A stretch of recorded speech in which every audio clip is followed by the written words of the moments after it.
or stuff I should have. Goodbye. Stuff I should have done. So.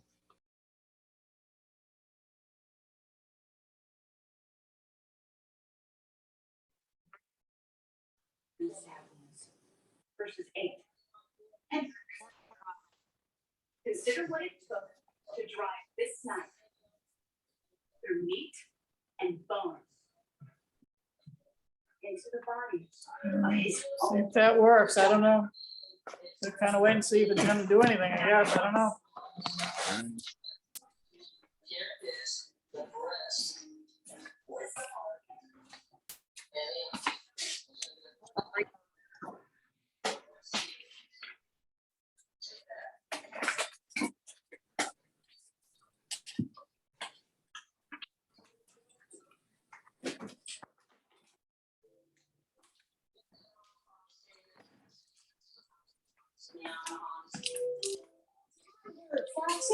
Took away my first name.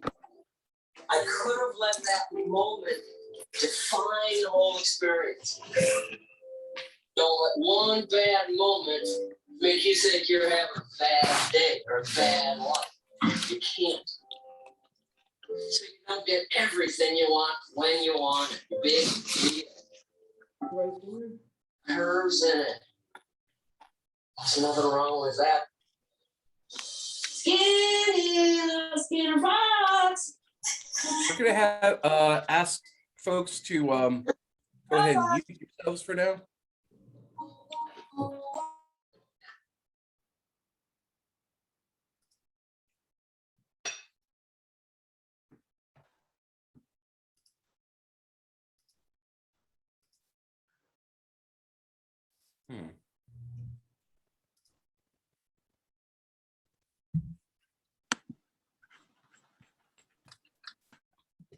Camera doesn't seem to be working.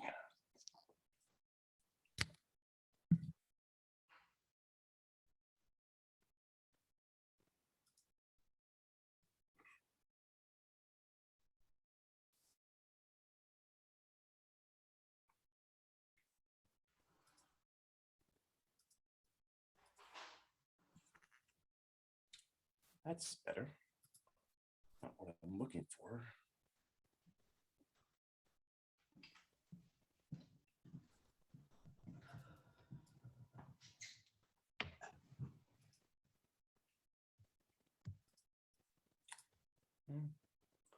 Go without for now.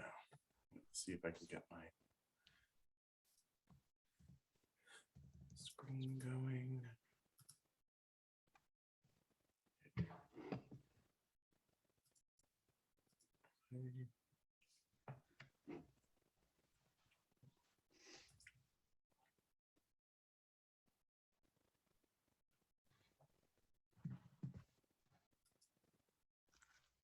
Okay. Being Zoom, we will give folks a few minutes to come online.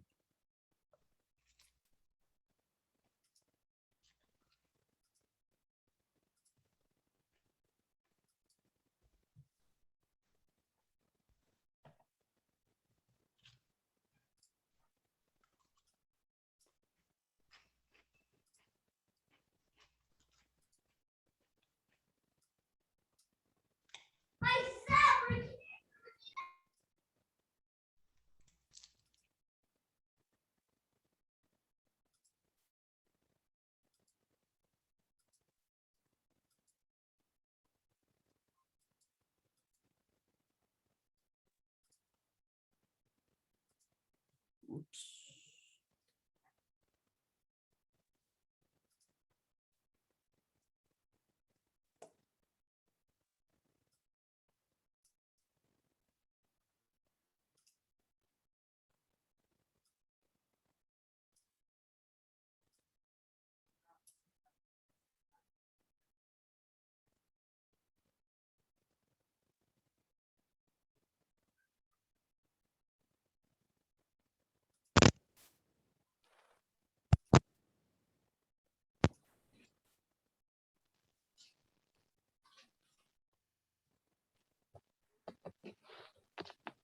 Okay.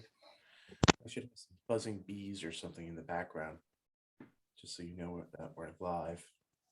And let me make sure we're recording. Looks like we're recording. Okay.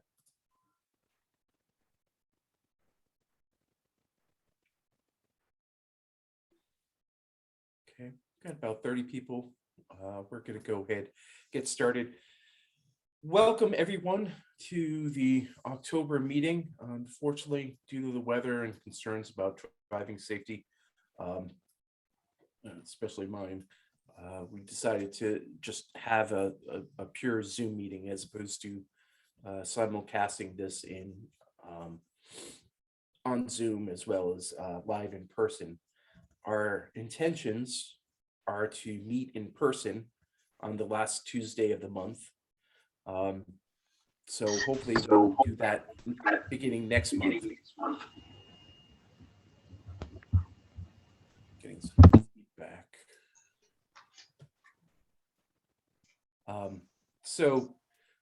We'll have a speaker next month. He's going to be appear to us online. So again, we'll simulcast it on Zoom. But for the Q&As, and it's easier to meet in person. It's nice to see everybody's faces, but I realize that some people are uncomfortable at this point meeting in person or are unable to make it on Tuesday nights. So we can revisit this during the Q&A later on. But first, we're going to go ahead and get going on the agenda. Traditionally, what we would do is invite people who are joining us for the first time to stand up and introduce themselves in the interest of just clarity and keeping things quiet in the background. We'll go ahead and postpone that until next month. So I've proposed some changes to the bylaws. We've met with the sort of board of directors, which is currently comprised of the current officers in the club, the vice president, the treasurer, the vice president, treasurer, the clerk, 2 directors, and volunteers. And the club as it is now is the way we run it is unsustainable. We need to spread the work around and to make things a little clearer in terms of who does what. And Philip had a suggestion that I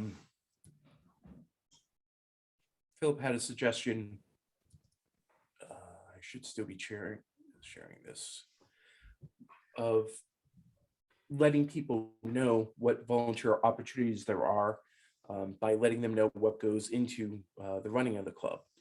And if we were meeting in person, well, you all received an email, whether it was the email news blast or the message that I sent as a follow-up with a Zoom link. We make announcements on our newsletter, the news blast, the club website, social media. We need folks to help with that when we show up to the indoor meetings or outdoor meetings as well. We need to set up, get things ready to go. Ideally, we'd have someone help out with refreshments, start the coffee, and then we'd have the meeting proper. And we have announcements and a general member question and answer. Phil had a good suggestion on breaking up the Q&A into small groups, and it would be easier to do it when we were entirely in person. But we would break it into small groups by experience level, because someone who's just starting out, first year of beekeeping, is going to have different questions than someone who's been doing this for 3 or 4 years. But in any event, we have a general member question and answer, and then we have a break where we have some refreshments. we've started doing some door prizes. So we finished handing out the tickets. And then we have a speaker and a general B talk. That takes folks to get involved with finding speakers, inviting them, making sure that their computer is set up, making sure that they're live and ready to go. And then at the end, we usually have a raffle, and then we have to close everything up and start all over again for the following month. So in the proposed changes to the bylaws, we recommended setting the establishment of a number of committees, a communications committee. So rather than one person doing everything, have several people involved that can work on the newsletter, work on social media. Miriam has been doing a tremendous job on our Facebook page and getting the email news blast out. But we can definitely use some extra hands updating the website, keeping things rolling. Setting up, the officers usually unlock the church, the First Religious Society, and start setting up chairs. It would be nice to have a committee who finds door prizes and starts the coffee and provides refreshments to the members. We need to have a recording secretary to sort of keep a history of the club and what's going on, and so on and so forth. So we've sent the bylaw changes out to the membership, and we'll vote on them shortly. I wanted to talk about sort of the general flow for when a new member joins. We should send out some sort of acknowledgement, welcome to the club, let them know when the meetings are, get them on our mailing lists. And ideally, this person would be assigned a mentor. So we need experienced beekeepers to help out, 4 or 5 times a year, having someone over to your apiary or going over to their apiary and giving them some advice. That's really greatly appreciated. So the club tries to provide continuing education and with articles in the newsletter, mentors, programming with speakers and whatnot.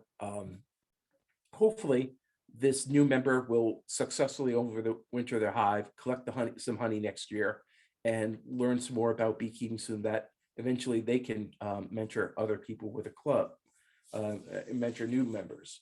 One of my main goals has been to sort of increase the programming for the intermediate and advanced members to keep them, keep our membership going forward and keep them as members so that they can not only continue their journey as beekeepers, but help mentor new beekeepers and become members of the club. So this is the general sort of hopeful flow.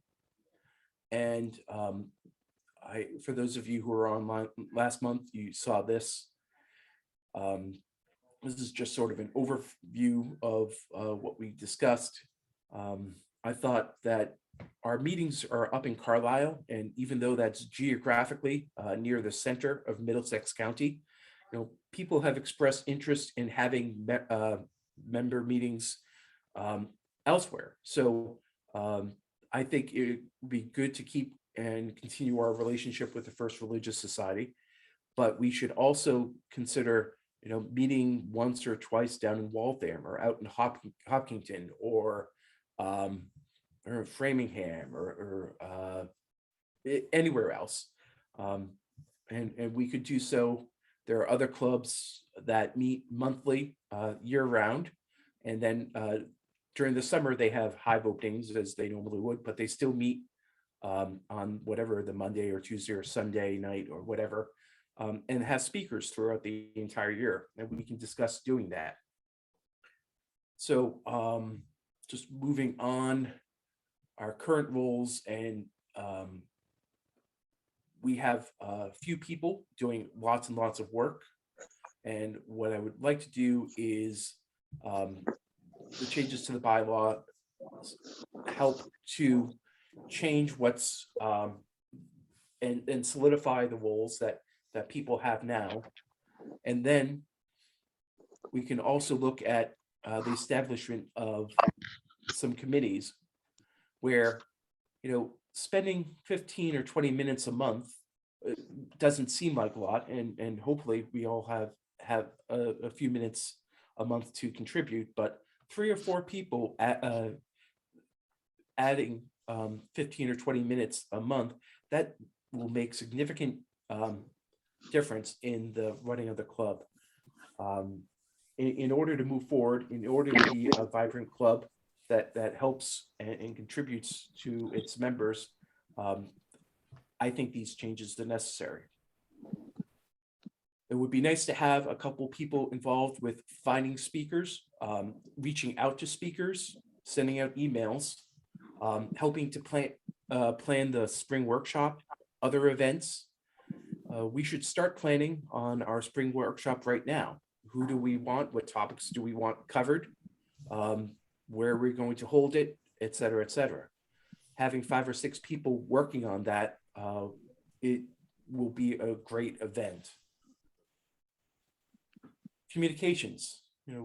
Miriam has been doing, as I mentioned, a tremendous job on the Facebook page and on sending out the news, the news blast, the email.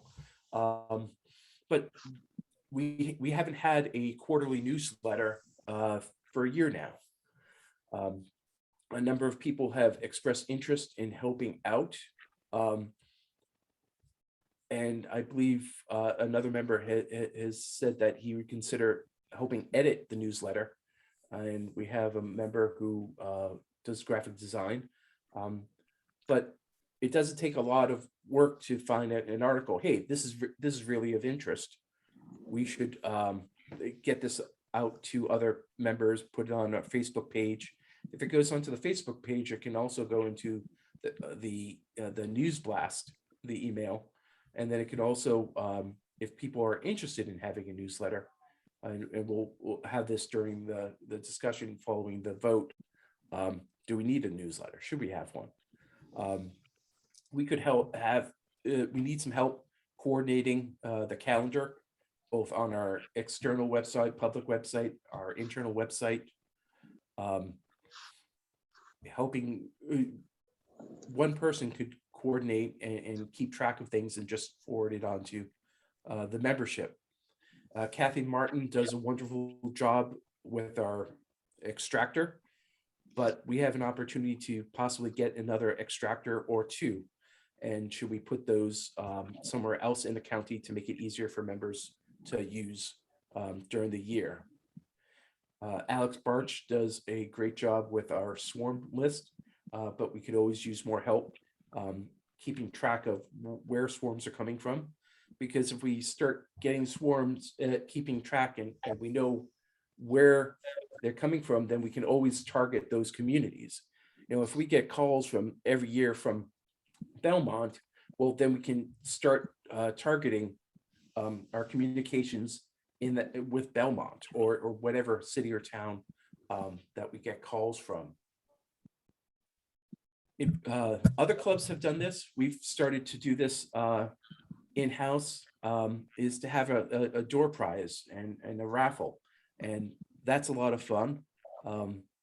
I've enjoyed it, even though I haven't won.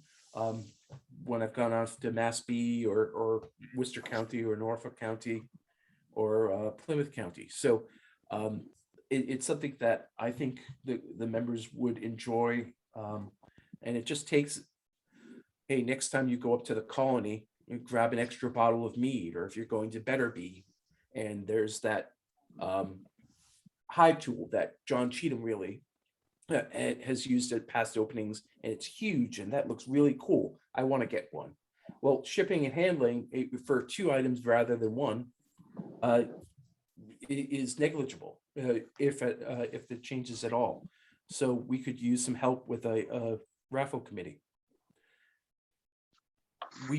Once we start meeting in person, it'd be nice to have some fresh coffee during the intermission. So we need someone to turn on the coffee urn and make coffee. It's usually decaf, but also bring some cookies or what have you along. We also need some help coordinating the December potluck dinner. Our April annual meeting is traditionally our spaghetti dinner. It'd be nice to have a cookout during the summer at one of the Hive openings. So we could use some assistance with that. Resource library.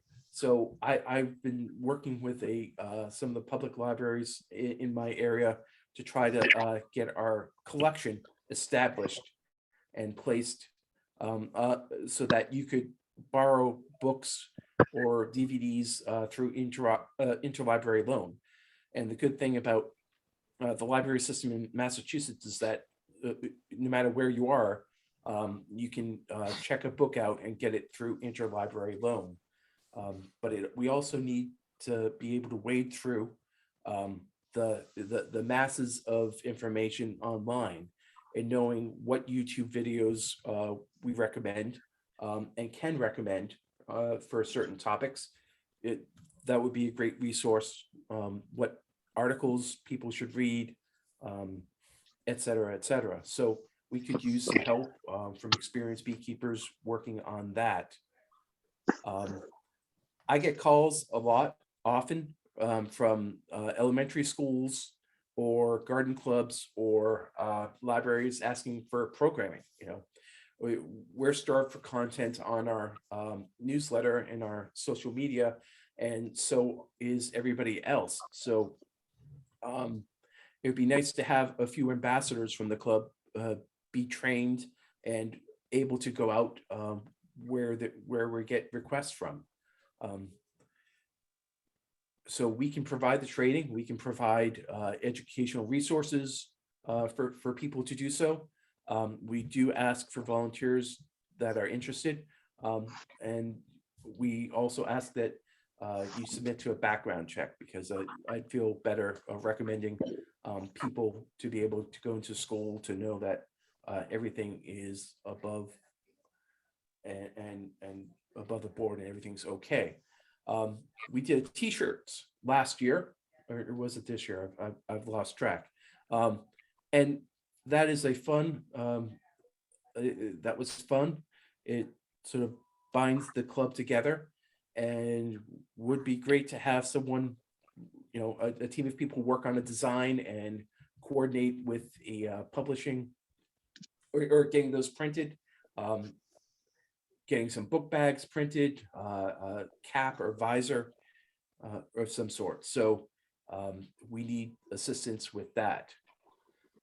So again, the bylaws have been distributed for a number of months, and we have a good number of people, 64. I'm gonna try to keep this short, and I'm gonna go ahead and stop my share for a moment, clear this out, see if I can get everybody. So I'm going to check my chat really quickly. Okay, so folks who have ordered smaller shirts, we had some smalls and mediums that we had requests for. We will be getting those in in time for the next in-person meeting. So if you've requested a t-shirt, if you've ordered a t-shirt, we will have those for you very soon. So I'm going to go ahead and well, I suppose I can't make a motion.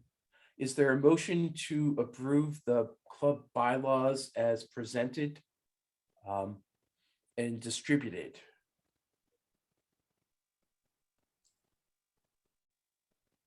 Motion. Bernie.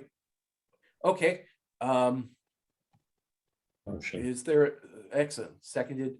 Are there, is there anyone opposed to this, to the bylaws or as presented and distributed?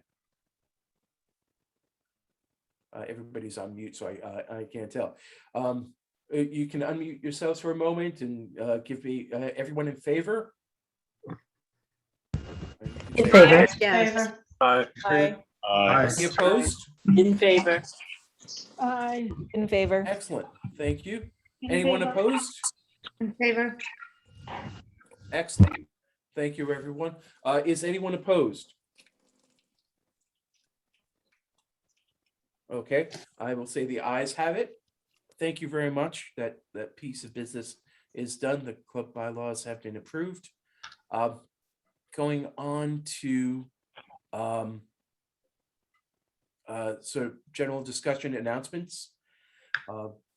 At the MASB meeting, there was going to be a vote on hosting of the fall 22 MASB meeting. Worcester County and Hampton County hosted it this past weekend with Tom Seeley and Jen Saruda. Both are professors and researchers, and it was an absolutely wonderful meeting. We will be hosting, to the best of my knowledge, next fall. There was some concern because we've been involved with a past meeting in the last year or so. When I reached out to the MASB president, Mary Twain, and said, we don't want to monopolize. She said no one else has volunteered, no one else has come forward. So it's ours for now. And so again, that is something that if you're interested in helping out with, we could definitely use the help. It doesn't take a great deal of beekeeping knowledge and on any of the volunteer committees. So that's just a general announcement. We will be meeting next month on the 30th, November 30th, the last Tuesday of the month. And our speaker will be Ed Schmansky and his wife, whose name escapes me, and I apologize. They will be talking about planting for bees, for honeybees specifically. They do cover other pollinators, but their focus is on bees. And if anyone attended the virtual Mass Bee Field Day this summer, Ed gave a extremely illuminating talk for a half hour on planting for bees. And I asked him if he could possibly stretch that out to an hour or hour and a half. And he said, absolutely. So we will be lucky to have him and his wife, the Schmanskys, next month. Okay, so I think that ends my announcements. I think that ends the formal business meeting, unless Philip, there are other topics. No, I think missing. we covered the biggest things, Tony. Yeah. I wonder if John Cheatham or Jen Reed has anything they want to mention. For those of you who don't know, John Cheatham is our website coordinator. He makes sure that we don't get attacked, and he keeps our website up and running, and he handles the underlying architecture and dealing with the servers and our not the internet provider, but our website provider. He's also the vice president of MASB, John. In any case, if you have any announcements, let us know. Nope. Nope. Okay. We are, like Tony says, we are proposing to host the fall 2022 meeting of MASB. So we'll be the host county and working with MASB. I am the MASB vice president. Also a bunch of other things with MASB. And also in 2023, out at UMass Amherst, Massachusetts will be hosting the EAS. Oh, excellent. Conference. And there's a meeting in November 8th out there with some of the board of directors from EAS. So next year's, they didn't announce at the last meeting, Tony, but next year it's New York. Normally the people have postcards, that we can hand out at the meeting, but they didn't have them this year. I don't know why. But next year's New York, and Massachusetts will be in 2023. Okay. Do you know where in New York that's going to take place? Somebody mentioned it and I didn't write it down, so I don't want to give any false stuff, but I Okay, know, no worries. yeah, New York is definitely hosting it. Excellent. So those of you who don't know, the Eastern Apicultural Society, EAS, hosts a meeting every year. It's a week-long event of bees, and more bees research. They have a beginning, sort of beginner and intermediate workshop for 2 or 3 days. They have master beekeeping certifications for 3 or 4 days, and then they also have a conference where speakers will come in and give hour-long or half-hour-long lectures on bees and the current most up-to-date research. So it's absolutely wonderful. Next year is going to be in New York, as John said, somewhere, and then the following year is probably going to be out at UMass Amherst, and that's going to be a great time because you don't have to travel that far to get there. And everyone that I've known who has gone has raved highly about it, and I'm hoping to get out to New York next year. So hopefully things post-COVID will be in person and lively. So looking forward to that. Okay, so Jen Reed, did you have a comment you wanted to make? Yeah, I had two. So one was on EAS. It's great that it's going to be in New York because it is all up and down the whole East Coast. And so I think it's been in Kentucky. I went probably 4 or 5 years ago, 5 years ago, maybe, I don't know. And it was in Delaware. It can be far away. So it's great to hear that it's going to be close to us twice, once in Maine and then once in New York. So that's good. That was my first comment, to encourage people to go to that, because they have a lot of programming, the short course, the Master Beekeeper certification, which is just an exam series, but there's banquets and auctions, and there's usually a pretty big vendor trade show going on. It's pretty fun. So that's one piece. The other piece that I wanted to comment on from John Cheatham organizing the Mass Bee meeting, which is a much smaller scale than, because that's our state meeting. There's two, one in the spring, typically March, typically in Topsfield, and then the fall meeting, which is the honey show, and it rotates around the state. So it's good to hear that. And it was in Sturbridge this past weekend. So Middlesex will be hosting the next one. And I just wanted to make a comment. I'll do my best to jump on a committee and help, but that will take a tremendous amount of work from the whole club. And it really does showcase sort of the collaboration of the club. It does not have anything to do with beekeeping. The meeting does, but the coordination of it does not. It's finding a venue, it's finding, speakers. It's really event planning. So if anybody in this club has event planning experience, that would be really helpful to John. excellent. Yeah. And we'll be putting out word and volunteer opportunities with that going forward as we start planning. And speaking about planning, I mentioned this earlier. The spring workshop has been pretty well received in the past. The last time we had it in person was up at Rick's at the Colony in Tingsboro. That's right off of Route 3. And I think we had 80 people attend. And Jen spoke. Jen, what was your topic? I covered nukes and making splits in the spring. I did John mites. Sally. You did treatment. mites. Yeah, mite treatments back. And then John Sally had a topic, and then Rick spoke. I spoke about feeders, Tony.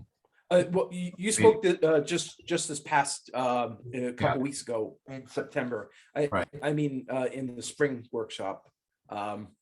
Usually, it's sort of an extension of the bee school. It's we have live openings, and it's a really good time. But we should start planning that soon, and we can definitely use some help with that. Okay, so I think that's it for club business, unless any members have a question or concern or a story. then we can move on to member questions and answers, which I know many of you have. Okay, looks like. Sorry, I couldn't raise my hand no, fast enough on the reaction button. Sorry, Tony. Oh, sure. Go ahead, Jen. So that was a really great overview of all the work that goes into putting together a meeting and running a club. And I love the idea of divvying it up to smaller committees, so many hands make light work. How do we raise our hands if we're willing to step up for, a 15 or half-hour job per month as opposed to the whole big thing? Sure. So you can always email me. You can email Philip Thomas, and we will be sending out word. So I will have a description of the various committees that folks can get involved with, and that will be going out to the membership in an email or in the news blast. Actually, speaking about the email and news blast, for everyone here, and if you could turn your cameras on just for a moment so I can see a show of hands. How many people heard about tonight's meeting through the email blast, the formal, sort of the nicely formatted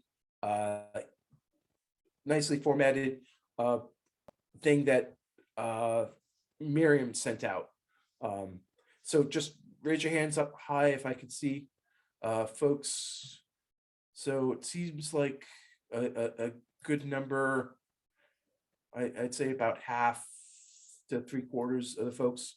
Okay. And then alternatively, if you can turn your cameras on, if you did not get in, if you saw the Zoom link and the Zoom message only, if you didn't see the formal announcement that Miriam sent out, if you did not get an email from Miriam, what you may have to do is check your spam folder in your email, because it should come from the Middlesex County.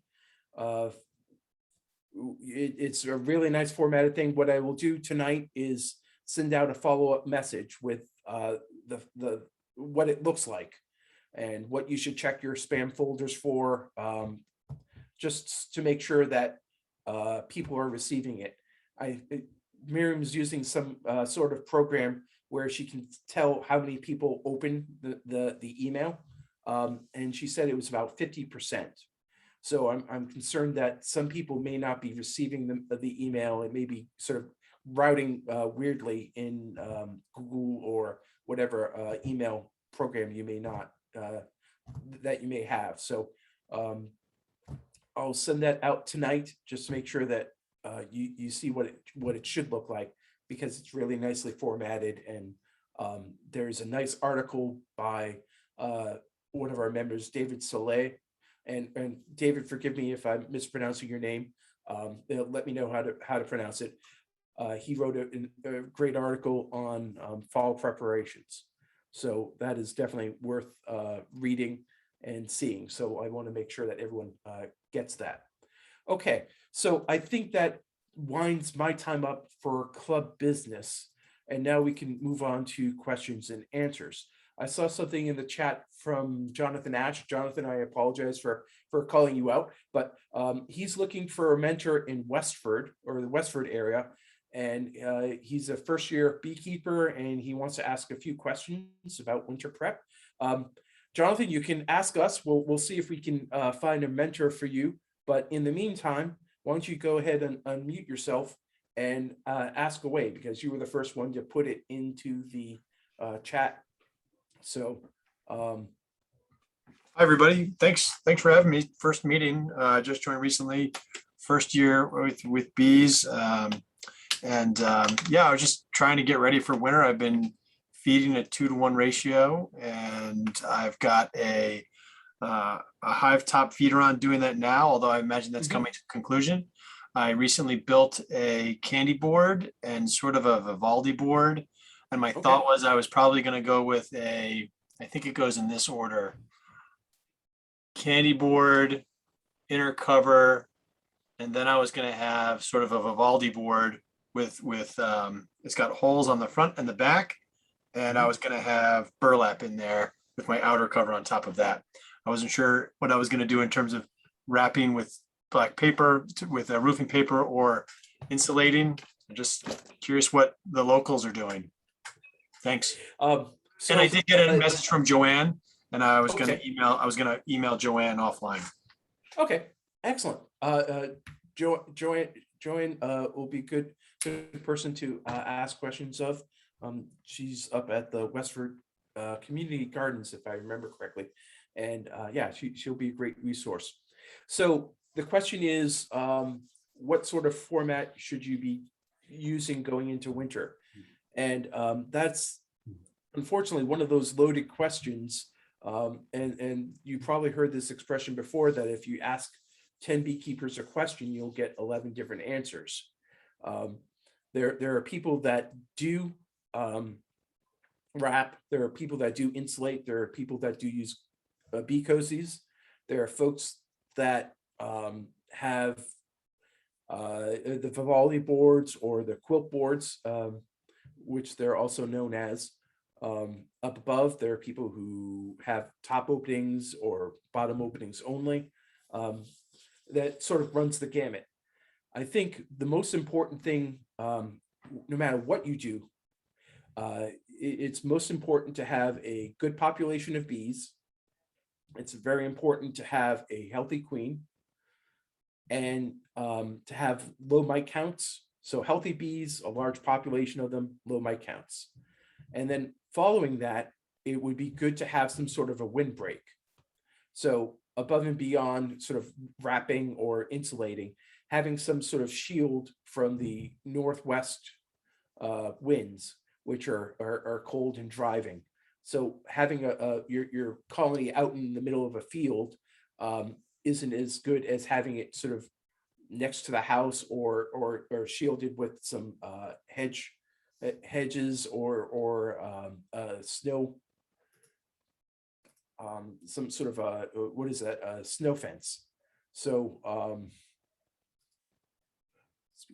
yeah, so Windbreak. those are the most important things. So but next month we can talk about, I can bring in some insulation, show you how I wrap my stuff, and then we can bring up some tar paper, and that would make a really good raffle item. If someone's going to go out and buy tar paper to wrap around the hives, to have a couple of extra pieces, and we can reimburse you. Send me an email if you're planning on wrapping in tar paper. So in any event, yeah, so that was my thought.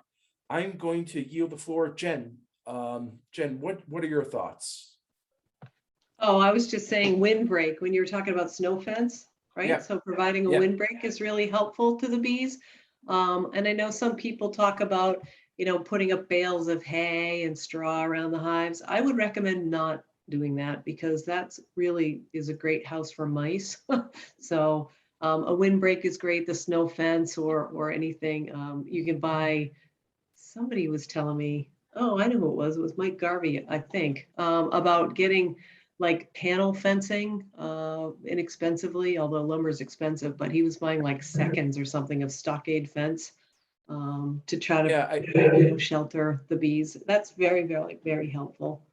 I think what Mike did was he went to Home Depot or to Lowe's, and there was a pallet of fencing, and he asked for the bottommost piece that had been all crunched up by the forklifts, and it was just in horrible shape.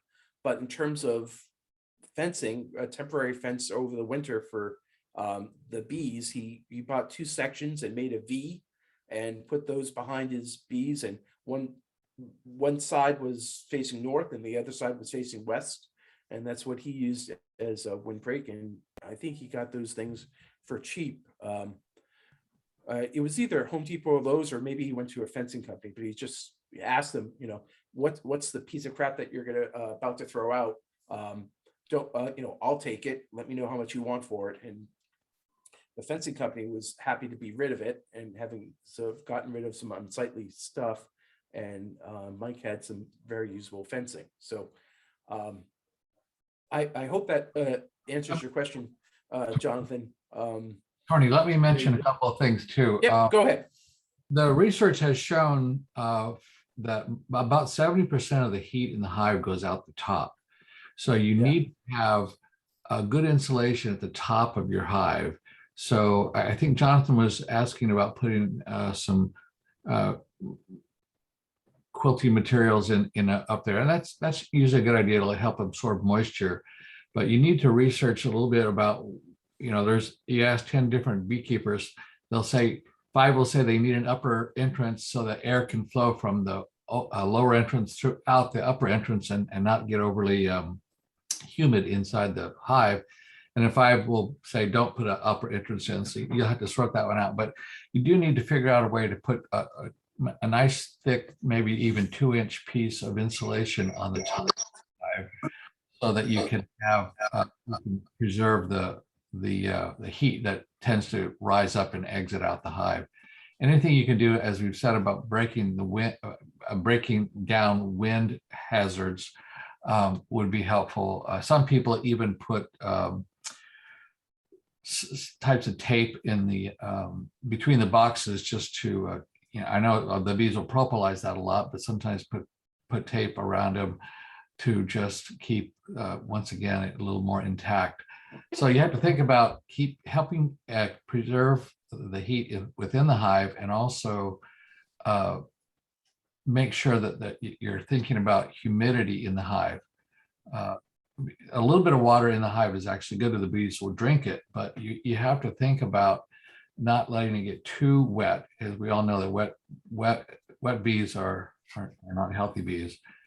So those are some things for you to consider, in addition to windbreaks, and also making sure you don't have too much of an opening at the bottom of the at the entrance. They can do just fine with an inch or 2 opening and let air in into the hive. So there's a certain amount of fresh air, but not a whole lot of cold air that turns the hive cold. Thanks. I think that's the balance that I'm trying to figure out, is how big the holes should be near the top versus having insulation on it. And I wonder, do those holes, yes, they're there for ventilation to let the moisture out. I have chickens, it's the same sort of thing with the chicken coop in the wintertime. You want to have ventilation, but is the insulation going to do anything when I have fairly large holes at the top? They're screened. I can have the upper entrance open in my inner cover, but above that I have this area that's open, that's screened, that's going to let a whole lot of air in and out. And does that defeat the purpose of the insulation on the top? That's a very good question. And there's been a lot of research recently into that, and whether it's whether you should have any entrance up top at all, and whether it's more important to have insulation. Okay. What I found in my readings is that you can either insulate or ventilate, but not both. And this is my opinion, is that having the top insulation R10, R20 on top of your hive is very important. Having insulation around the colony is very important, as long as it has an opening down the bottom that it doesn't get blocked off. But if you don't insulate, then you definitely need to ventilate. Derek Mitchell has done research on this. There was an article in the most recent journal of ABJ, American Journal of Beekeeping, on this. Tom Seeley has talked about this in his most recent book, The Lives of Bees. So again, you'll get arguments both ways. There are people who overwinter successfully with top entrances, with Vivaldi boards or quilt boards. And there are people who successfully insulate and don't ventilate. So we try to give you information, and I'll see if I can find some of those articles. We had a speaker, EAS Master Beekeeper, back in January or February, come in and talk, William Hesbach, and he spoke about convection hives versus insulated hives, or I can't remember, condensation hives Condensation hives, versus yeah, Tony. condensation hives versus convection hives. And so that was a 2-hour talk, and that talk is on our website. So Jonathan, if you send me an email with your information, I'll make sure that you can I'll get you a link to that so you can watch it, and I'll get you some of those articles so you can be informed and make an informed decision, whether you go one way or another. So I don't want you to blindly follow what I say.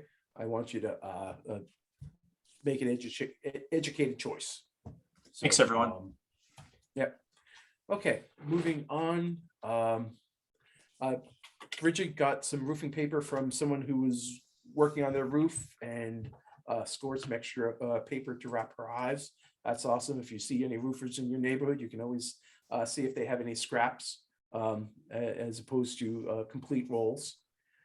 Jennifer Yanko, this is sort of along the same lines as what Jonathan was asking about. Has anyone tried insulating their colony with styrofoam? I have. I haven't used the quilted aluminum, but I know people who have used the sort of foil backed insulation. And next month I can show you, I'll bring up and show you what I do.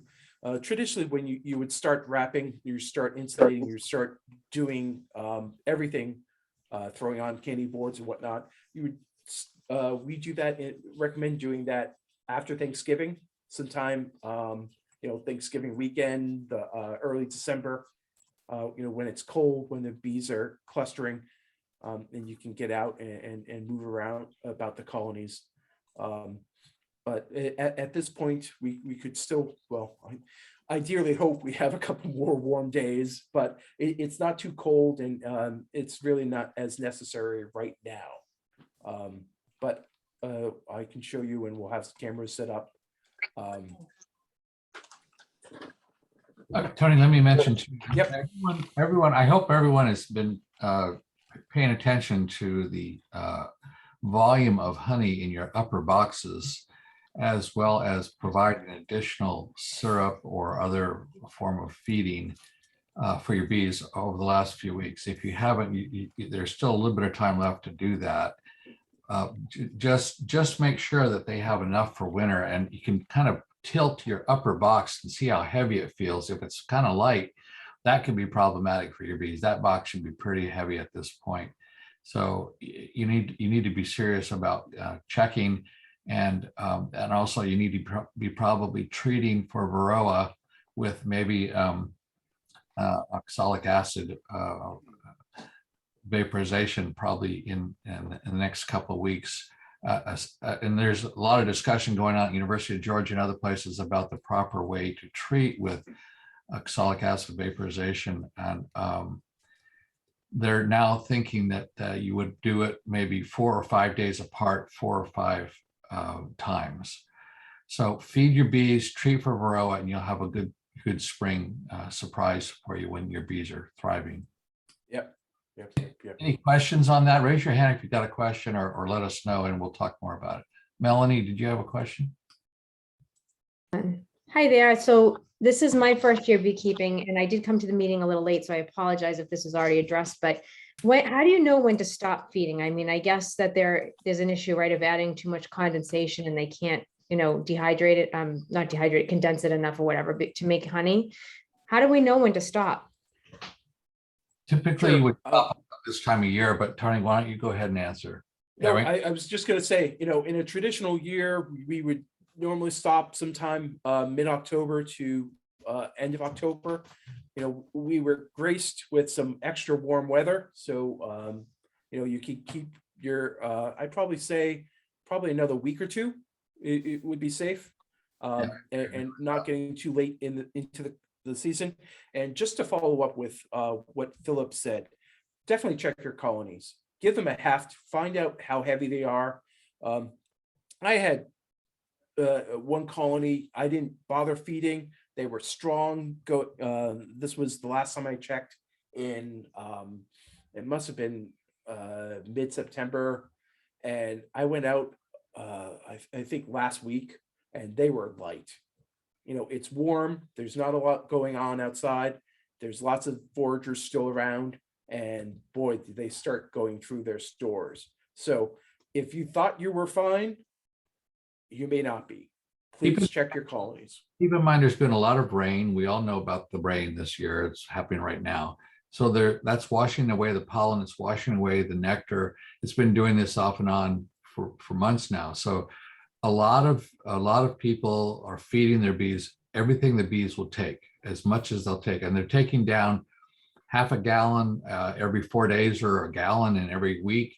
So you know, you can't overfeed. If they don't want it, if they have plenty, they won't take it, and you can just leave it in there from the winter time.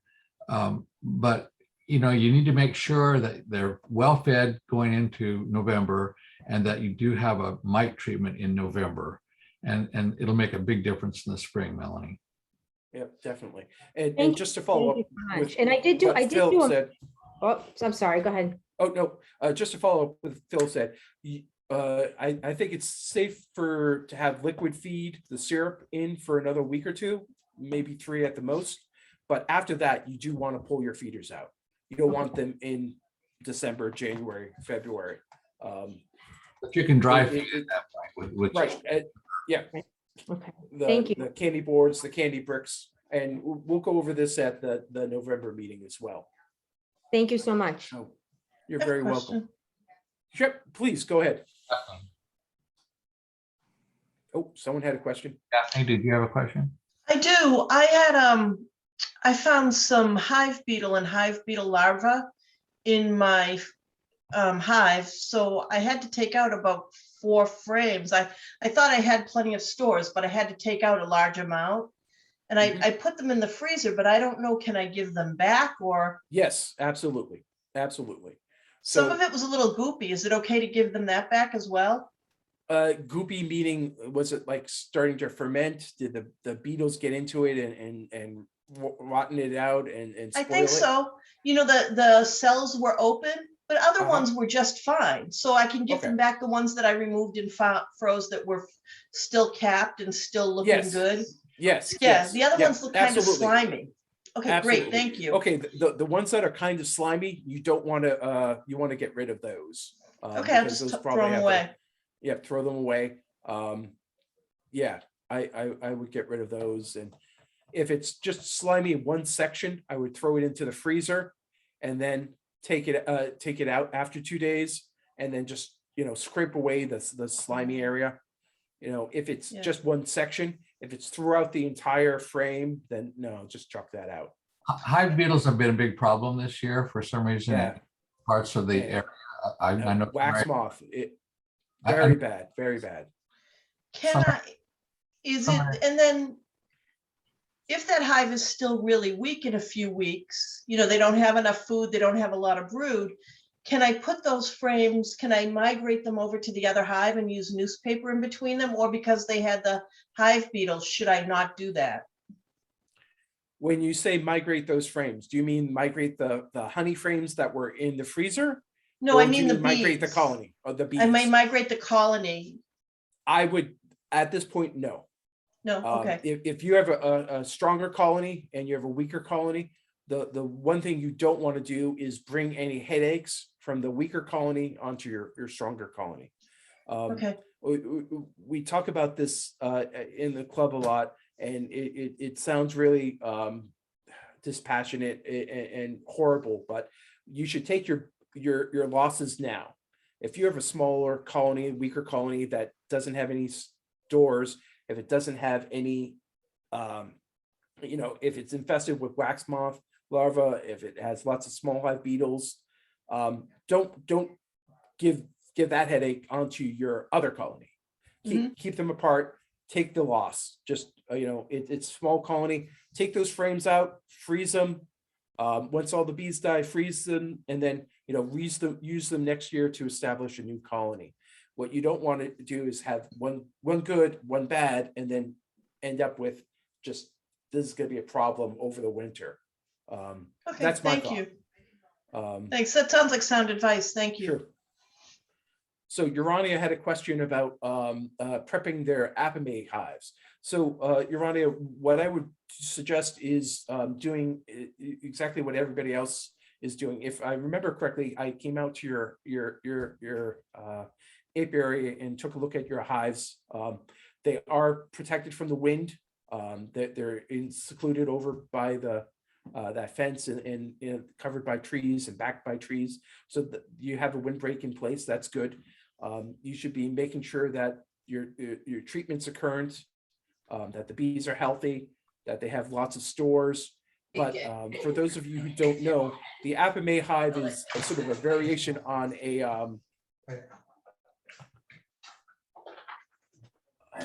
Philip, if you could do me a favor and just mute anybody who's not in the background.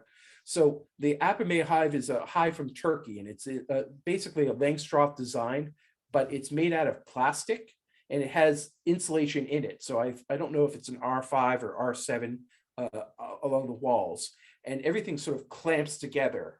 It fits together really tightly, and then you clamp it down using these hinges and locks. And so it's a variation on a Langstroth hive. So, but it's insulated. You could wrap them. I don't know. We have a friend, Peter, Jen and I, who has Appa hives or a couple of Appa hives. I don't know if he adds additional insulation beyond that, or if he adds any sort of wrapping tar paper beyond the hive itself. But I suppose it couldn't hurt. But what you do want to do is healthy bees, decent queen, keep your mite treatments on, make sure they have stores. Those are my suggestions. Ernie, you're more than welcome to invite anyone who would be interested in attending up at the First Religious Society next month. Anybody can come in, and we'd love to have them. Like access talk about condensation talk. I'd like to take some information for the next article. Yes. So David wrote, David Slay, he's an inspector with the Massachusetts apiary program that's run by the state. And he wrote a wonderful article for us for fall preparations. And he's interested in doing some research and sort of summarizing the talk that we had back in January or February. So David, what I will do is get you a transcript of that talk as well as a link to that talk. So I will get that. Thank you. Yeah, that would be awesome to include that. Could you do me a favor, because I don't have a pen and paper and I'm not taking notes on what I should be doing. If you could send me an email just to follow up with, I will get this out to you guys, to anybody who's interested. So just shoot me an email and I'll send that out. Thank you. Joanna, will you remind us again why you gave up homosoap boards on the inner board as insulation? Joanna, I never used homosoap boards. I used sort of, I've used quilt boards. I can address that. Quilt, but I have never personally used homosoap boards. There's nothing wrong with that. There's beekeepers who use them for moisture control, but I personally haven't used them, so I can't say that I've ever given up on them because I haven't used them in the first place. But Bernie, Jen, do you want to comment? I used them for years, like 10 years. I loved them because I thought they did a great job. It's in case anybody doesn't know what homosoap is, it's a soundproofing material, comes in 4x8 sheets. It's about, I don't think it's a full ½ inch thick, maybe 3/8 inch thick, or it could be ½ inch. Pretty easy to cut. It's like compressed paper mache. And I used it for a very, very long time. I would have my outer cover. I would put a piece of Tyvek or black trash bag, whatever, just sort of a vapor barrier against my outer cover underneath. And then I would put the homosoap board, facing the inside of the hive. And it did a great job of absorbing moisture to the point where the bees could go up and I could see where they licked it. They actually got some moisture out of it when they needed it to dilute their honey. I later found out that homosode is treated with an insecticide because when they use it for building materials, they don't want to have ants and termites and all sorts of things eating the soundproofing, the homosode. So for that reason, I stopped using it. It worked great. I can't speak firsthand that I saw or lost any of my hives as a direct result of that. I mean, I've certainly lost hives, but I can't say, oh, it was the homosode. But once I found out that it was treated, I no longer use it. So that's my 2 cents. Your mileage may vary. I'll tell you, it does work. It does absorb a lot of moisture, but I would be concerned if there are chemicals mixed in it. Tony, you might want to mention a little bit about winter patties versus pollen patties this time of year. Sure. Yes, I'm sorry. I was just doing some research for Jay's question. So pollen patties versus winter patties. So this time of year, it's still good. The queen's still laying. What they're raising now, what the queen's laying now, are the winter bees, and those are the bees, the long-lived bees that will make it through winter, and hopefully start the colony off right next year. So the bees that are being born right now that the queen is laying, those are the long-term bees, and they will make it through the winter. So usually you to help stimulate feeding, you would give some nectar or sugar syrup, and the bees would need some protein, because you need a cell's worth of nectar, a cell's worth of protein to make a new bee. What we are seeing now with tons and tons of small hive beetle larvae or wax moth larvae, and Jen Saruta, a professor from Tennessee, she said there's a squeeze test, which the larvae look very similar between the two pests. You squeeze them, and one's hard and the other one goes splat. I'm kind of squeamish. I don't like killing bugs in my own house. I'm not going to be doing that in my colony and trying to figure out which one is which. I know it's a problem that are in there. When I started to feed some pollen patties this fall, or late summer and this fall, the larvae, whatever it was, small hive beetles, wax, were just converged on it. So if you're going to feed, try to make sure that you don't have a problem in there, because the bees won't take it and you'll just be increasing your pest problem. But you could give maybe half a patty to the bees, or a quarter patty for the bees to consume, and help the queen along. We've had lots of rain, and that's been washing out the pollen from the plants. Hopefully your bees, you should have at least a frame's worth of pollen now in your colony, because that's what the nurse bees will consume when they raise brood over the winter. When we get into March and April, that they're going to be consuming the pollen that they have stored now. So if you don't have enough pollen, then you'll definitely need it when we get into February, March, and April. So you can help stimulate the queen with a protein substitute. So there are pollen patties, which have some pollen in them, depending on the make and manufacturer and where you order it from. But there are other patties that are plant proteins only, and not don't contain any pollen. So they have protein and supposedly the amino acids that the bees need, but they don't have any pollen in them. So we call them pollen substitutes. So you can give some to your bees, but please be careful about what's out there in your colony. There's a difference between winter patties and pollen patties. So winter patties contain some traces of pollen or protein, but not a lot. And they're sort of glorified fondant patties. So they have some amino acids. They probably have some electrolytes in them. But those you would normally start feeding when you would put candy boards on, and you can use them as emergency food over the winter. when you take off your feeders, when you take off the syrup food for your bees, off your hives this in the next few weeks, you should remove any pollen patties.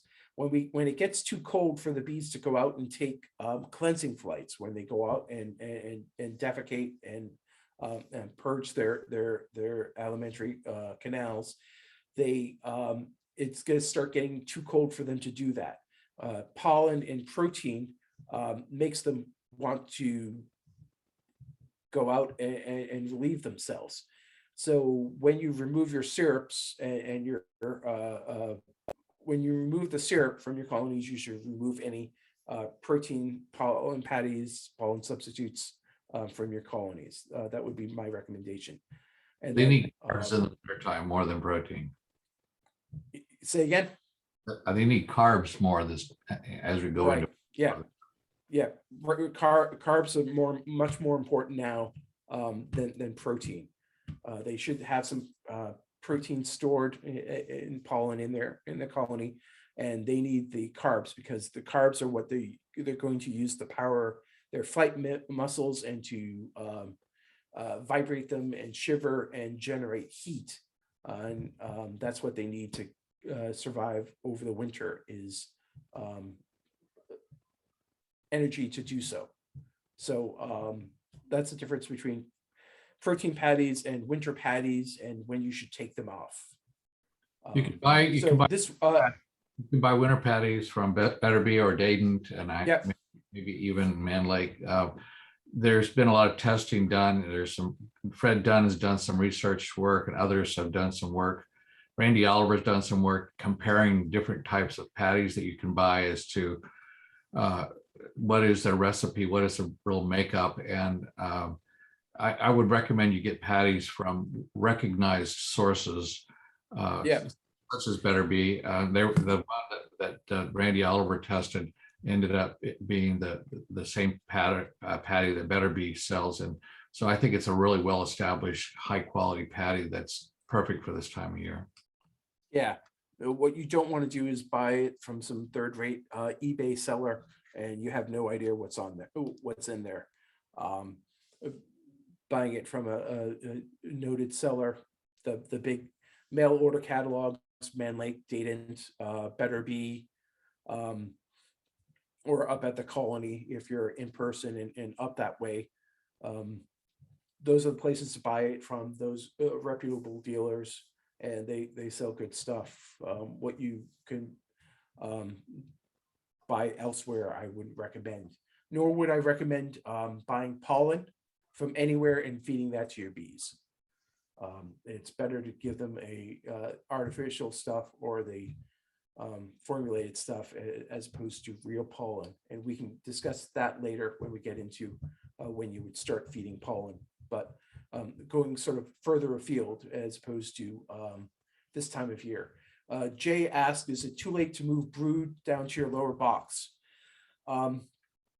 So it is kind of too late, but I'm looking at the sort of weather pattern. Sunday is going to be up around 65. It could be sort of drizzly. If you were going to do any hive manipulations, if you have to absolutely do your hive manipulations, then I would probably do it on Sunday around 2 or 3 o'clock, the warmest time of the day. It should be up in the mid 60s and you'd probably be okay to do so. But we're getting to the tail end of when it's okay to go in and start pulling frames or moving boxes and breaking the colony apart. You don't want to do that on a high wind day. You don't want to do it when it's cold. But if you think about it, when we would start doing that in March or April, it would be mid 60s, upper 60s. So I think you will be okay for Sunday. But looking at the temperatures for the rest of this week, weekdays, it's going to be in the 50s. And I think that's too cold. Saturday looks like it's going to be really rainy, but Sunday it looks like it's going to be the rain's going to end around in the morning to noontime and then warm up. So Sunday may be a good day to do that. The general rule of thumb is if it's about 55 or higher, the bees are going to be moving around in the hive, and below 55, they tend to cluster, and therefore, they aren't able to get to food or pollen or even medications. But in terms of moving frames around, it can be too cold for the brood, and you can kill brood off. And this is the time of year when you definitely don't want to be pulling frames and taking things apart entirely. So yeah, I agree with that, Tony. I don't think moving frames is a good idea now. The bees kind of know what they're doing. The other thing is, I think was it Kate that asked about what are some good internet sources for reputable beekeepers. I personally I pay attention to Cayman Reynolds. I pay attention to Fred Dunn, obviously Randy Oliver, really phenomenal stuff that Randy Oliver puts out there. So there's a few like that are. Yeah. My only qualification with Randy Oliver is he's down in California, and he's in sort of central California, I think. So his climate is very different. I favor Ian Stepler up in, I think it's Manitoba, Canada, University of Guelph. They're in Ontario. They have a climate similar to ours. So just be careful. And again, we're going to be forming a resource library of good sources and getting the word out to our members. And when we come across an interesting research article or video or podcast, we're going to add that to our list of resources for people. So yes, definitely. Let's see now. Jennifer Yenko asks, so what if you have inadequate honey stores? Jennifer, why don't you unmute yourself, let us know what the status of your stores are, and we can sort of answer specifically, and then give you general advice and give membership general advice. But when you say if we have inadequate honey stores, what do you mean? Well, I'm thinking they look pretty inadequate right now. I've got 2 medium supers, and they're not completely full. Okay. So that doesn't seem like enough, but that's what they have. So I'm trying to figure out how to go forward. I've been feeding them, of course. Okay. So I continue to do that for another, at least another week or so, maybe 2, depending on, again, how the weather turns out.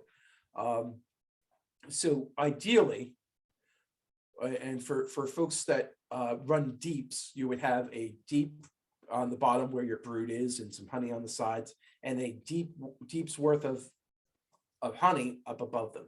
So that's roughly 70 pounds of honey. So in mediums, if you had 2 full mediums of honey, or a medium and a half full of honey, then that would be roughly equivalent, because medium frames hold about 6 pounds of honey versus 7 to 8 in deep frames. So yeah, somewhere 4 to 6. So we'll just say 5. So a medium and a half full of honey. So what I would suggest you do is continue feeding them. And at this point, it would be okay to sort of manipulate the honey frames as opposed to brood frames. So I would move anything that has syrup and stuff into the center, over the sort of the center of the cluster, and have empty frames out on the periphery. If you have any frames that are undrawn, those are not doing you any good whatsoever. So if you can condense down into a one solid medium worth of honey, that's good. You notice, when we gave our list and Jen put it in the chat, what you need for bees, you need healthy bees, you need a good quantity of them, you need a good queen. Then came honey stores and ventilation or protection from the wind. So the reason honey stores comes at the end is because if you have a large population of bees that can cluster, and if you have if they're healthy and if you have a good queen, even if they have no honey stores whatsoever, you can get that colony through the winter. And you can do that by feeding them either fondant or candy sugar bricks, and also bring in some sugar bricks, and we'll distribute these recipes. At the Mass Bee Field meeting, there were some vendors in Man Lake came, and they were selling 60-pound buckets of fondant for $25. And I picked up 2 of them, and one of the raffle prizes is going to be 10-pound blocks of fondant that you can take and roll out and give to your bees. So we'll be doing giving those away as door prizes in the next couple of months. That's really helpful.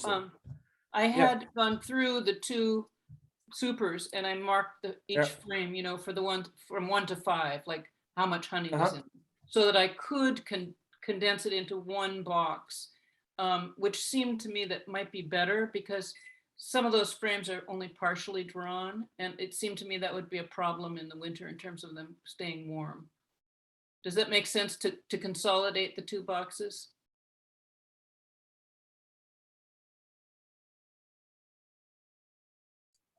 We may have lost Tony, but to me, that makes sense. John, what do you and Jen think about that? John Cheatham. I'll jump in. It's really hard, Jen, without seeing the hive, but I would vote for trying to take the fullest frames and putting them together and consolidating it. If there's any honey on any of the frames, and again, I have to sort of say it's hard to tell without looking at them, but if it has like 10 or 15% of honey on it, it's probably not worth bothering with, but some's better than none. So I would just, put that on the outside, but put the fullest frames right in the middle and right on top of the bees where they can easily consume it. Mm-hmm. Thank you. That's what I was thinking, that it might be worthwhile to consolidate. Yeah. John, any thoughts? Just, you check your top brood box or top super. You just, like somebody said, just lift it up, just check the weight. Yeah. Make sure something's in there. Now, if you don't have enough, you don't have to do anything today, right? You know where you are, and you go to your notes and you write down, what you found when you open up your beehive. And you're going to have to provide supplemental feeding. And fondant is usually the easiest thing you can do, to give them supplement needs. I mean, if you don't have enough, then you have to put a shim in there, right? Just plan. Down the road, I got to go into my beehive when I'm winterizing. I have to put a shim or something because I got to put something across the top bars in contact with your bees if they don't have enough food. It has to be in contact with them. Because once they start clustering and they got tighter and tighter, they'll never move to that food unless they're in physical contact with it. Now, so would you put it on top of the brood box? Yeah, right on top, the top bars of the brood box. That's where you're going to put a shim. You're going to have a space, and you can put this stuff in there so they can get in contact with it. And if anything, if they're too far down, then find out where in the middle of the cluster is. So at least some heat. Bees follow heat, as everybody tells you. They move up in the winter. So put it right where they are. Just knowing how much you're going to have to need to put in there. If you're 30 pounds light, you don't have to put 30 pounds of fondant. You put 10 pounds at a time. Go out there on a nice day, open them up. You see them, they're eating it. Give them a little bit more. You don't got to put 30 pounds on it. Now, people, I want to say, people have been talking about liquid feeding, and this is, the whole thing they say. You ask 10 beekeepers a question, and you'll get 12 answers. If you're still liquid feeding now, you're adding liquid. It's not the temperature, it's time. The days are shorter, they're clustering more, you're adding moisture into your beehive, a lot of it. And if they're clustering, they're not drying that sugar water you fed them. It's just sitting there giving off moisture. And it rains on them. So, you know, when I teach my class, I say this is just a rule of thumb. Middle of October, get your liquid off. And when you're feeding the fall, feed it all at once. So if you're 30 pounds light, you feed them 30 pounds of sugar syrup at one time. And just let you know, 2 to 1 and a 1 gallon paint can is, Mike Palmer told me a long time ago, that's 10 pounds. So if I'm 30 pounds light on a hive, I give them 3, I happen to use paint cans. I give them 3 cans all at one time. I want them to store it, not consume it. And then work it to dry it out and see if they can cap it. They probably don't cap this stuff very much.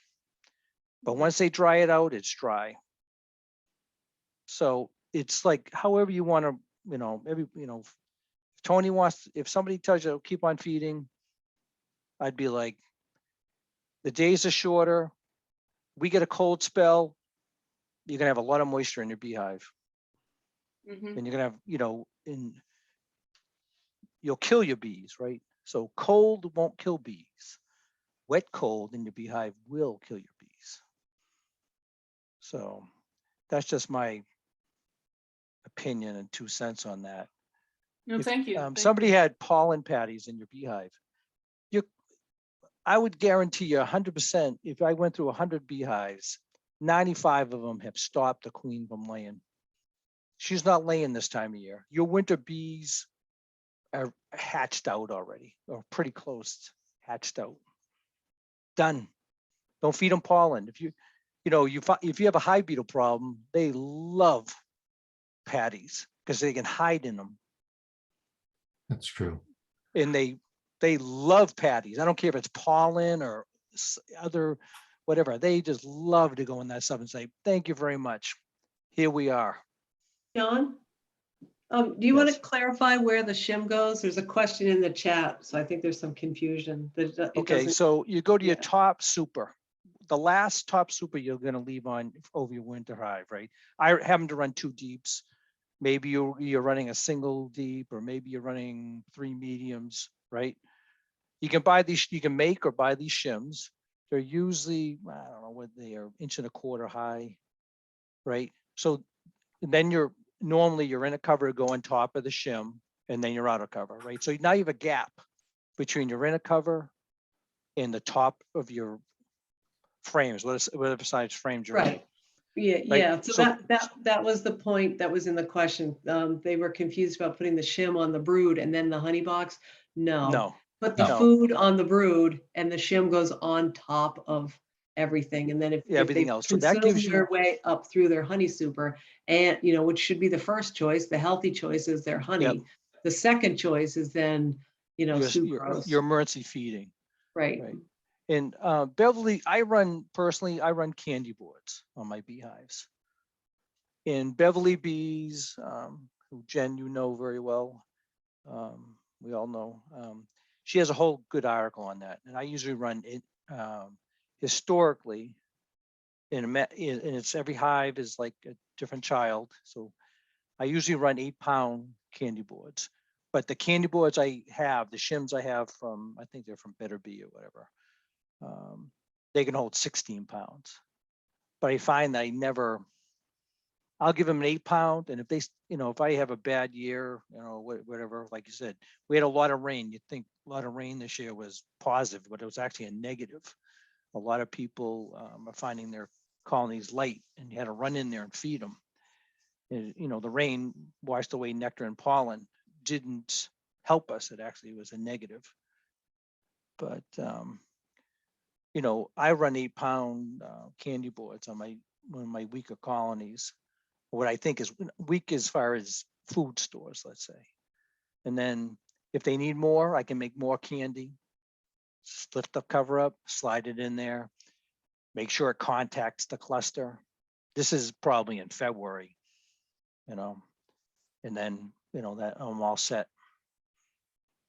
And then in the spring, you can take that candy board, if you have any left, you can dissolve it in warm water, and you can, if you have new colonies, you can use that for spring feeding. If you're starting, a package or a nuke or something. Hope I didn't confuse anybody. Nope, I think that's good. Let's see, anything else in the draft? Anna, thanks. Yep, everything is weather dependent. Everything is weather dependent. We are essentially farmers. So check out the long-term forecast, check out the National Weather Service, see what's going on this week, what's going on next week, when you can get into your colonies if you need to do something. Always check the weather.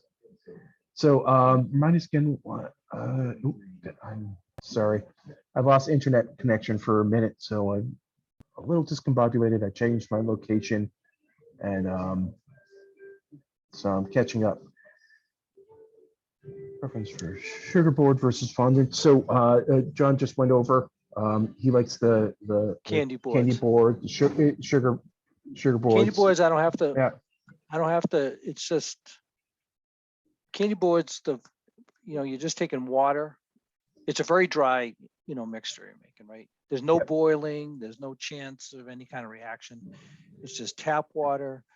I put a little bit of Honey Be Healthy, maybe some vinegar in there, and it's a really dry sugar. Yeah. So the candy board will do two things for me. It's emergency feed, and because it's dry, it absorbs moisture. Yep. John, And so could you bring a frame, one of the candy board frames to the meeting next month? I'll bring up a sugar brick, some of the sugar bricks I have left over from last year. They didn't go into the hot as I just kept them. They were in a food safe bucket, and it's just been sealed up for the last year. I'll bring one of those just so that people have an idea of what a sugar brick looks like, what a candy board, frame looks like. So we'll have that so that people can take a look at. Yeah, I run half-inch hardware cloth on my those shims. Sure. As so the candy stays in the shim when I lift Yep. it up. Perfect. Thank you. Joanna has a question about fondant versus candy board or the sugar brick. So fondant is usually made with high fructose corn syrup, depending on the recipe. If you get that from a baking catalog or from one of the bean supply houses, it's usually made with high fructose corn syrup, which you may or may not have feelings about. It is softer when it's fresh, when you work it. Otherwise, it can dry out and be as hard as a brick. So it really depends. If it's been sitting out and exposed to air, that stuff dries out like nobody's business. Jen Reed had a really good suggestion, is to get one of those, small rimmed cookie sheet, and use a roller and roll out the candy board, and it comes, it'll come out to the thickness of the cookie sheet. If I think it's the cookie sheet or the small rimmed baking sheet, but that's one way to make sure that you have an even and thin piece of fondant to put out. I don't use fondant personally. There's nothing wrong with it, but it can be softer, it can be harder. I just like the sugar bricks, which are essentially candy boards without the sort of underlying frame. Go ahead, Bernie. You can also keep it from drying out so fast by putting it between a couple sheets of wax paper. Just poke up a couple holes on the bottom of that, and the bees will come up and rip their way into it. But it'll slow down the evaporation. And it's not unheard of. Well, no, I'm not going to mention that. So, but that's my advice, to keep it from drying out too fast. But it's also sitting on top of the hive where there's a lot of respiration and moisture. overall, so it may not dry out as fast as you think. Okay. Elizabeth asked, when should you put on the brick and stuff if you've wrapped the hive? Will you not be able to use these methods? What we would normally do is when you're winterizing your colony, you would put on a shim of some sort, either 1 inch, 2 inch, 3 inch. Put that on top of your topmost honey super. So beneath the inner cover and above your honey super is where the shim would be, and it's just basically a bee box that's only 1 inch high or 2 inches high or 3 inches high. So you would put that on, you put in your feed, you put on your inner cover and whatever else you do, and then you would wrap the colony, you would insulate the colony or do whatever. So when you're winterizing, and Thanksgiving weekend, early December, that's when you would start thinking about adding emergency feed or just, I think of it as insurance.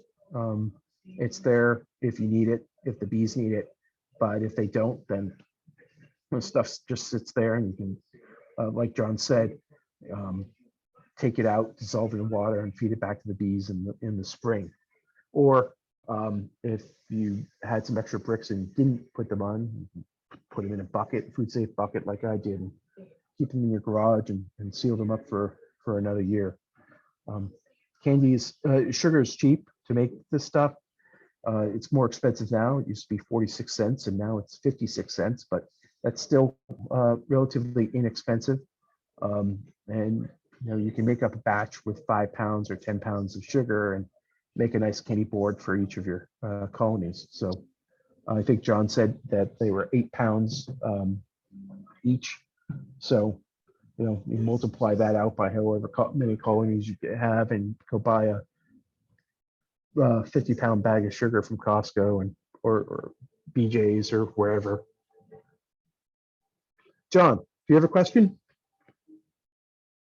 John Lewis, how are your bees doing? Sorry, Tony, I just joined. I work late, so I didn't have a question. How my bees? Oh, no worries.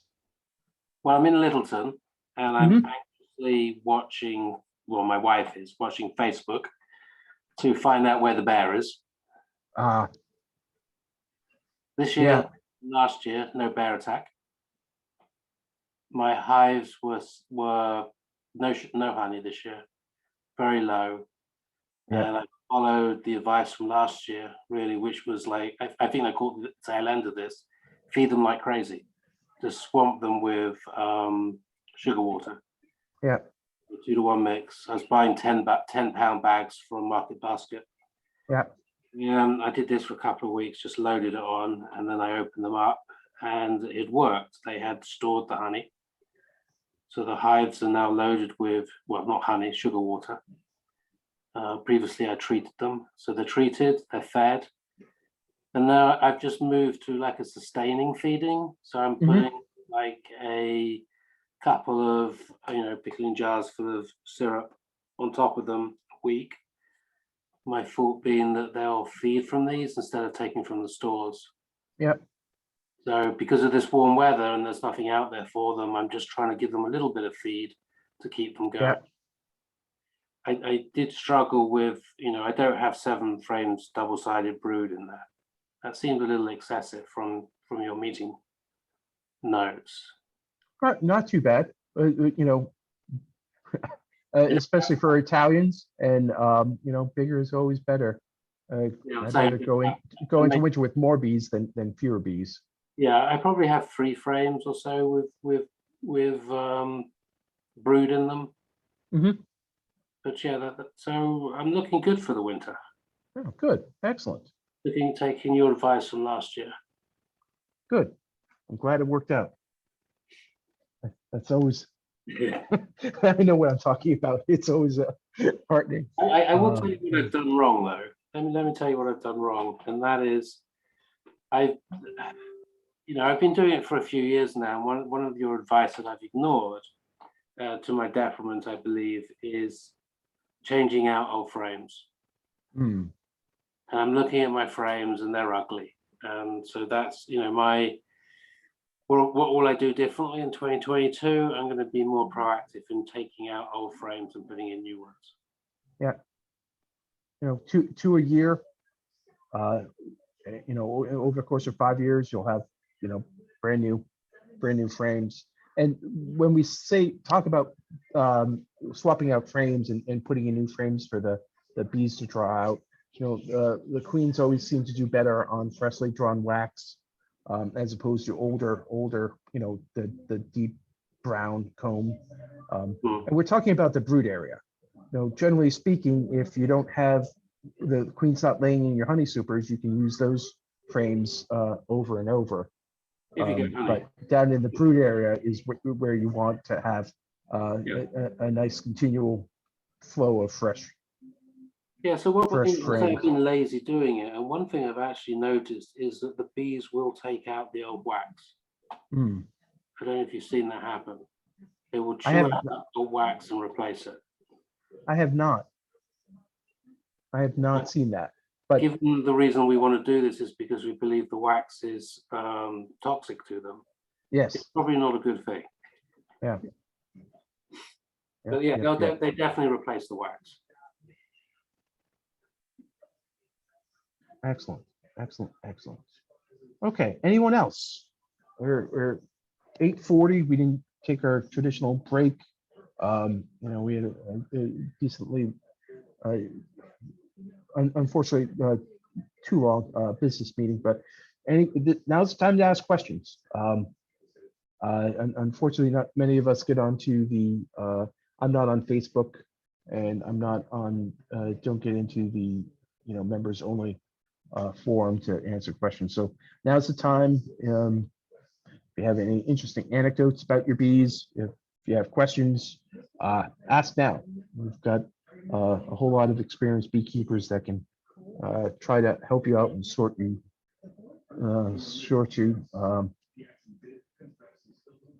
through. Anyone? You can go ahead and unmute yourself, ask away, or throw it in the chat. If not, I'll make a motion to close down. Oh, take care, Philip. Thank you.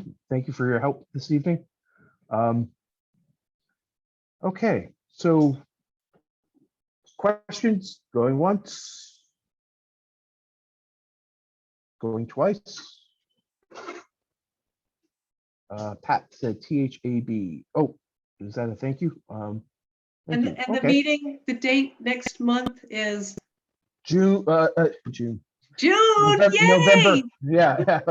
Wishful thinking. I'll November go to your 30th. house for Thanksgiving. Yeah, November 30th. November Thank you. 30th is the last Tuesday of the month.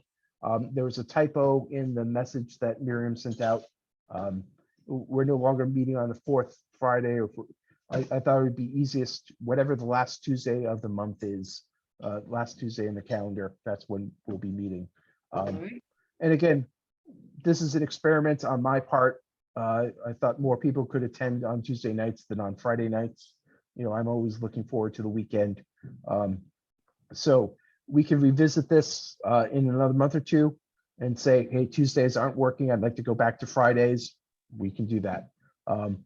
We'll stick with it through this calendar year, through April. That's what our rent is on the First Religious Society. But if people would like to switch back to Fridays, I'm more than happy to have that discussion, and whatever the membership wants, I'll support. So thank you, everyone. Have a good evening, and we will get together again next month. We'll have a great speaker. We'll have sort of show and tell with wintering, and we'll go from there. Okay, take care. Thank you.